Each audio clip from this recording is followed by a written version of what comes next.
asifiwe. Amen. Haleluya. Amen.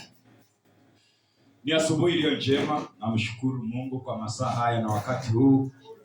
Amekuwa mwenye huruma, amekuwa katika upande wangu na upande wako. Ndiposa tumeonana siku ya leo. Bwana Yesu asifiwe. Amen. Nataka nisome mstari kwa haraka kwa sababu ya muda, tuende haraka tafadhali. Na ni kitabu cha kwanza kwa ibada ya siku ya leo. Ningependa kushukuru kwa uwepo wako hapa. Mungu amekuongoza ukafika hapa. Tupate chakula cha roho. Asante. Bwana Yesu asifiwe. Amen. Sakaraya 4:7. Nataka kuongelea kitu ambacho kinaitwa milima katika maisha. Bwana Yesu asifiwe. Amen. Wewe ulipozaliwa uliingia kwa dunia ambayo tamanio la moyo wako ilikuwa ya kwamba utaishi maisha mazuri. Lakini ulipofika katika huu ulimwengu ambao tunaishi, ukaingia katika maisha ambayo imejaa milima. Unapotembea unapatana na mlima. Mahali ambapo unakaa kuna milima imekuandama. Mahali ambapo unafanya kazi kuna milima imekungoja. Mahali ambapo unaingia kumwabudu Mungu kuna milima ambayo imekungojea. Tunataka kuzungumzia kitu ambayo inaitwa milima katika maisha yako na njia ambayo jinsi ambavyo unaweza ondoa milima katika maisha yako. Haleluya. Amen. Sakaraya 4:7 inasema nini? Zekaria chapter 4:7.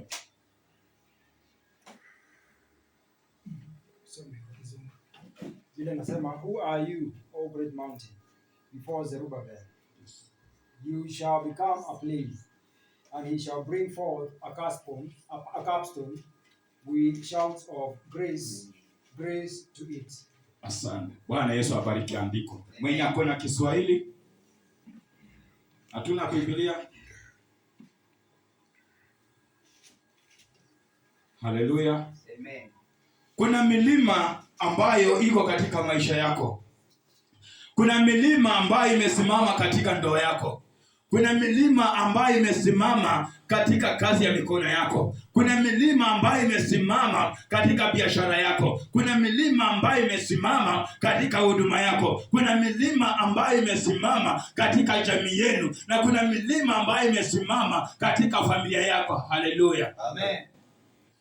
Nazungumzia milima ambayo imeingia katika maisha yako. Ni milima inaweza kuwa magonjwa ambayo iliingia katika ukoo wenu, ambayo iliingia katika familia yenu, mpaka mkaanza kusema ya kwamba huu ni ugonjwa wa kifamilia. Hakuna ugonjwa ambao ilitumwa katika familia yenu. Ni milima tu ambao umeonekana katika familia yenu. Lakini kuna jinsi ambao unaweza ondoa milima. Usianze kusema ya kwamba haya ni magonjwa ya kwetu. Usianze kusema ya kwamba hata babu yangu alikufa haya magonjwa. Usianze kusema ya kwamba hata shangazi yako na kansa. Usianze kusema ya kwamba mama yangu alikuwa na kansa. Haya ni milima ambayo iliinuka, milima ya magonjwa ambayo iliinuka katika ukoo wenu. Na nataka nikutangazia ya kwamba siku ya leo milima ya magonjwa ambayo iliinuka katika ukoo wenu tunaenda kuiondoa, na ukoo wenu unaenda kuachiliwa. Hakutakuwa na magonjwa, hakutakuwa na vikwazo, hakutakuwa na kansa, hakutakuwa na pneumonia, hakutakuwa na typhoid, hakutakuwa na milima ya magonjwa ambayo itainuka kwa maisha yenu, ambayo mnapokea pesa. Badala ya pesa iwasaidie, inaenda kwa magonjwa, ndio inaenda kwa hospitali, inaenda kwa shughuli zingine. Inaingia yes, lakini haiwezi kukusaidia. Haleluya. Amen. Milima ambayo imeingia katika maisha ikakuja na magonjwa kwa sababu ilijua ya kwamba waliona tu wakajua ya kwamba wewe unapofanya kazi, hii kazi pesa ambayo unapata itaweza kukusaidia. Wakasukuma mlima ukaingia katika maisha, mlima wa magonjwa. Sasa mlima unakukula pole pole. Unapotembea unasonga hatua 2-3, magonjwa yanaisha nguvu. Unaanza kujuju, unasema ya kwamba nimechoka. Unarudi nyuma. Hivyo ndivyo pesa inaingia, lakini inapoingia inaenda kwa magonjwa, haiwezi kukusaidia. Haleluya. Amen. Bwana Yesu asifiwe. Amen. Milima. Haleluya. Ulipoondoka ukasema ya kwamba siku yangu ya kuoleka imefika, ukaingia katika ndoa.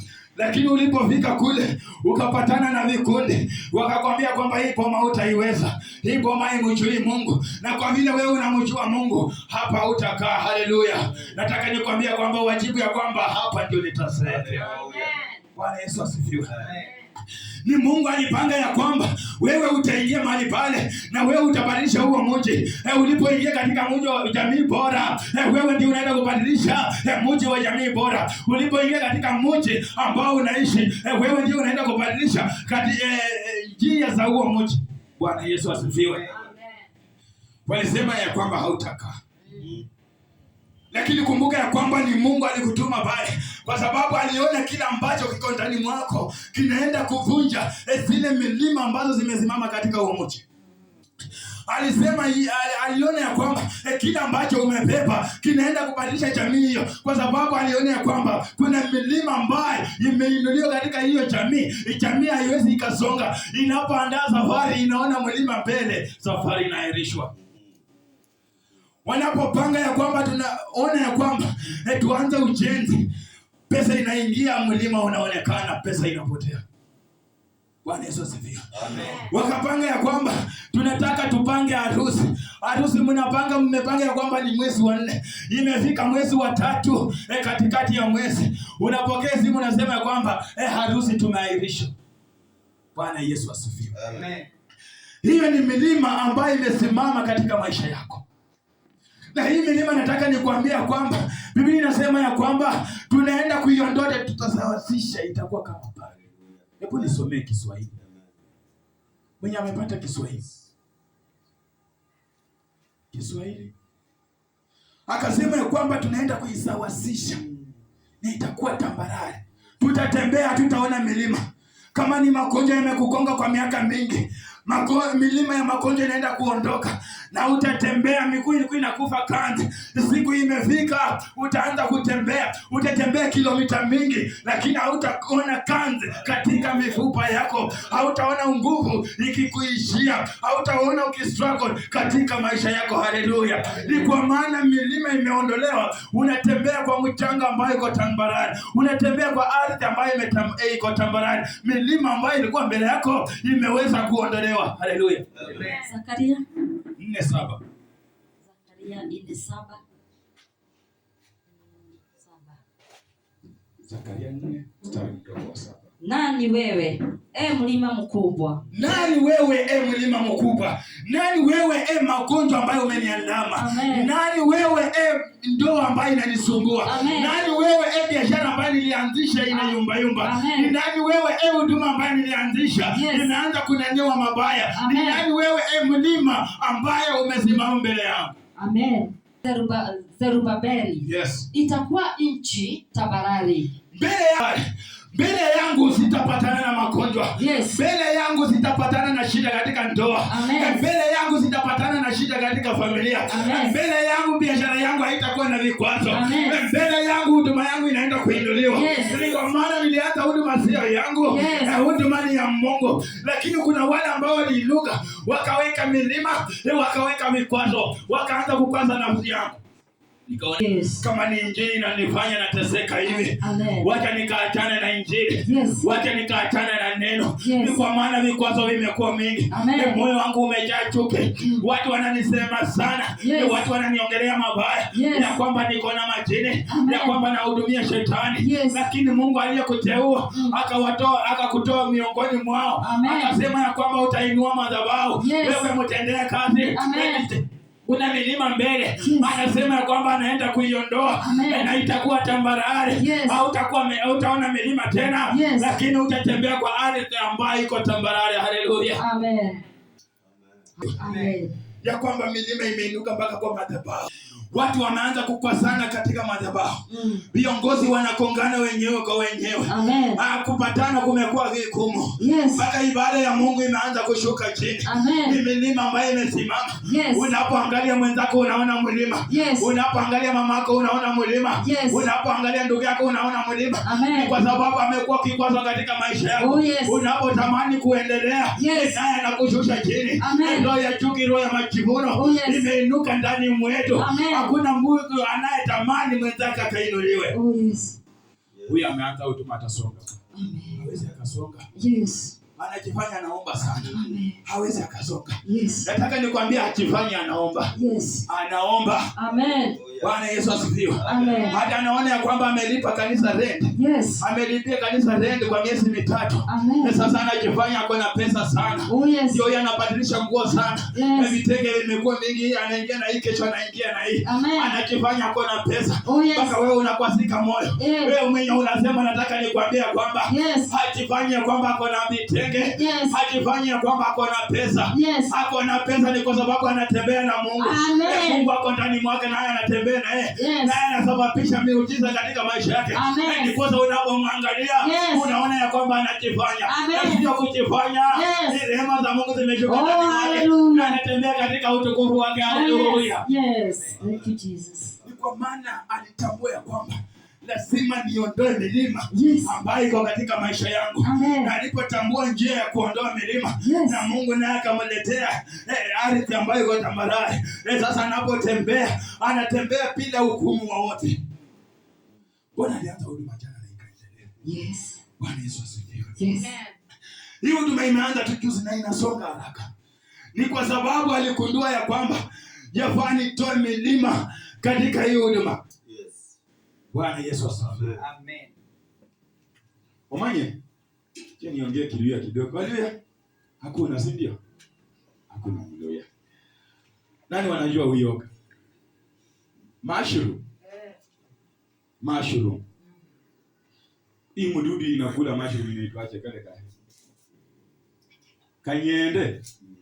Bwana Yesu asifiwe.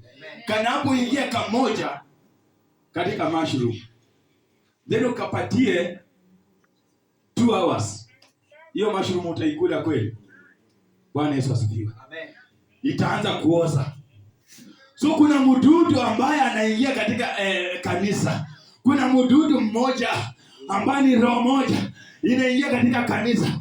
Inaanza kuharibu mioyo zingine. Inaanza kuharibu watu wengine. Ya kwamba huyu mchungaji alisema ya kwamba atainua hii ibada. Tumetoa pesa lakini atafanya kitu fulani.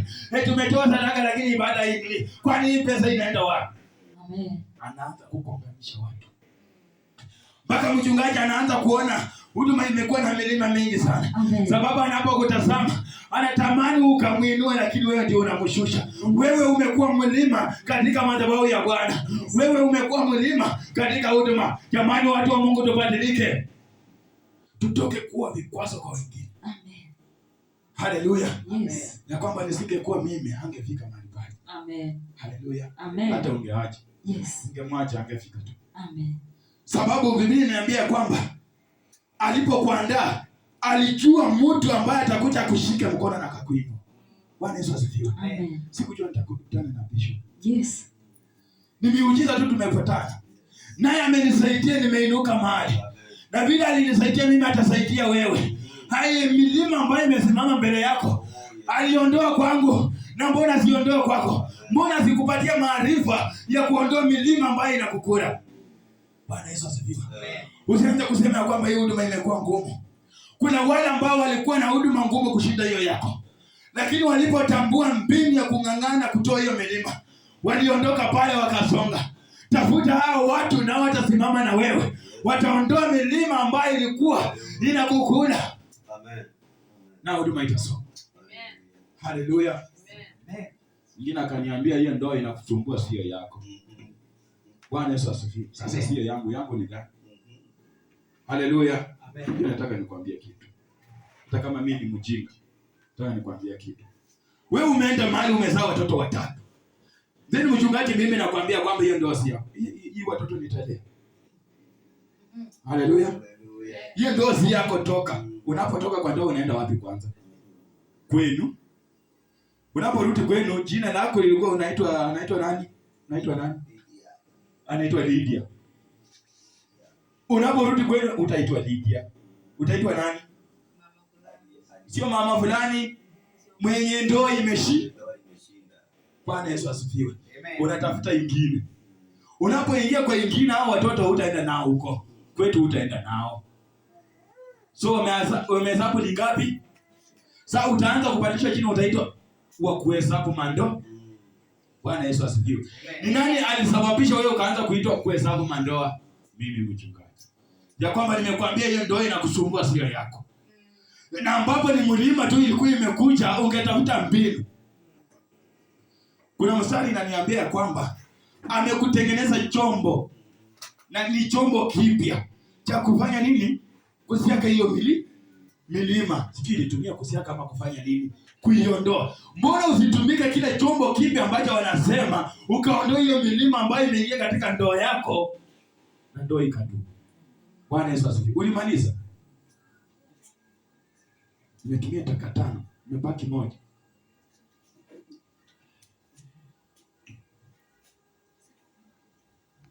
Biblia inaendelea inasema ya kwamba italileta lile jiwe la kuwekwa juu kabisa pamoja na vegeregere.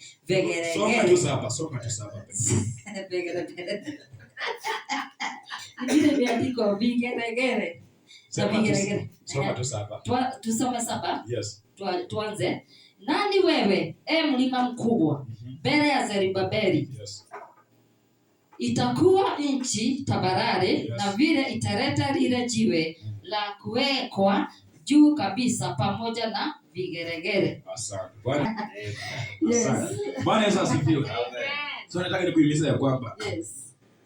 usione ya kwamba unapitia changamoto mingi. Yes. Usione ya kwamba ndoa yako inayumba sana. Amen. Kuna yule anatamani hiyo ndoa yako. Yes. Usione ya kwamba huduma yako iko chini sana. Yes. Kuna yule ambaye anatamani hiyo huduma yako. Amen. Usione ya kwamba biashara yako ulianza lakini inatidimia. Kuna yule ambaye anatamani hiyo biashara. Nataka nikwambie kwamba jitie nguvu. Na uambie Mungu ya kwamba uliponiambia kwamba nifungue hii biashara, ulikuwa na sababu. Bwana Yesu asifiwe. Na biashara lazima itaendelea. Yes.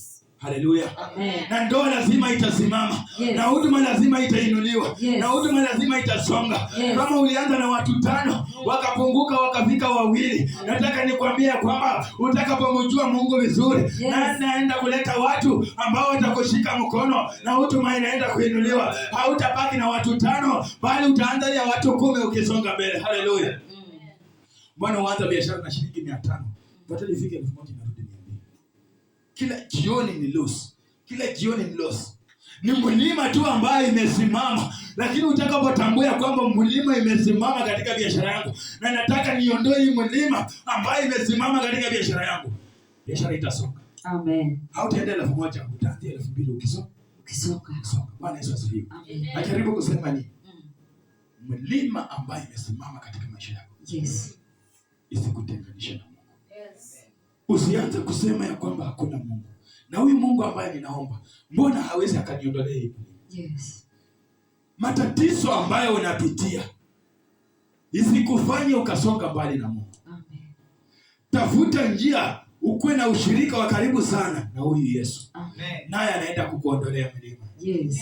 Barikiwe sana. Tumpigie makofi katika